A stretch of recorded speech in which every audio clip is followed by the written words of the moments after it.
It's way more than ageism that's impacting your ability to get a job right now. And I'm glad you asked this question because I think we need to break this down and think about it more strategically. It's so easy for us to say, hey, it must be age discrimination. I'm sending in my resume and they're figuring out my age and they're ignoring me. Or they're telling me I'm overqualified in job interviews, so it's age discrimination. They're really just intimidated by me and my experience, my age. That's actually not accurate. None of those statements that I just made are accurate.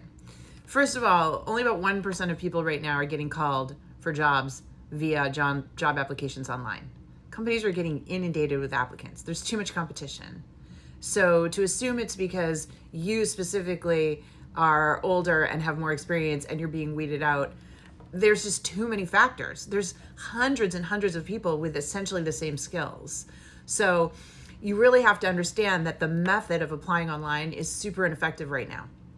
And as a more seasoned worker, you should be way more strategic in your job search anyways. I mean, there's a strategy that somebody at your level should be using that we call at my company job shopping, where you're targeting and choosing where you want to work and building out those relationships and getting those conversations without having to apply online. So that's the first myth we need to dispel. Then this one about being overqualified. A lot of times seasoned job seekers go into the job interview and they want to showcase all they have to offer. And they're basically saying, look, I'm a BMW with all the bells and whistles and you're getting me for the price of a Honda.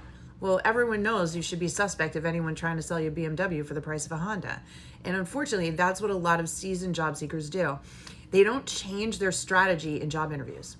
You have to completely change how you interview, what you say in interviews, in order to be seen as the must-have candidate. Otherwise, you're going to come across as narcissistic and desperate because you're going to oversell yourself, which you shouldn't be doing. So the techniques that I teach people, in their 40s and 50s in my company shows them how to switch it up and do more asking and use the conversation to agitate the pain and catastrophize the situation in a way that can then be the hero to the story, which I just did an earlier TikTok on. So there's just a whole strategy that you need to use as a more seasoned worker so that you don't come across like a narcissistic know-it-all. And that's unfortunately what a lot of people do. And that's when you hear the, oh, you'd be bored here or you're overqualified. So again, there are lots of techniques that a more seasoned worker needs to be applying in their job search right now that you've never been taught, because up until now you didn't need them. But you do need to change your strategy. Otherwise, by default, you're going to assume it's your age when it's really the techniques you're using are outdated. That's what you're getting discriminated against. So you need to switch it up. And if you want more help with that and you found this helpful, like and follow me here, post your questions. And of course, I've got a ton of free resources linked in my bio because I'm trying to help 10 million people on this app get new, better paying jobs, okay? Thank you for the question. Good luck. Go get them.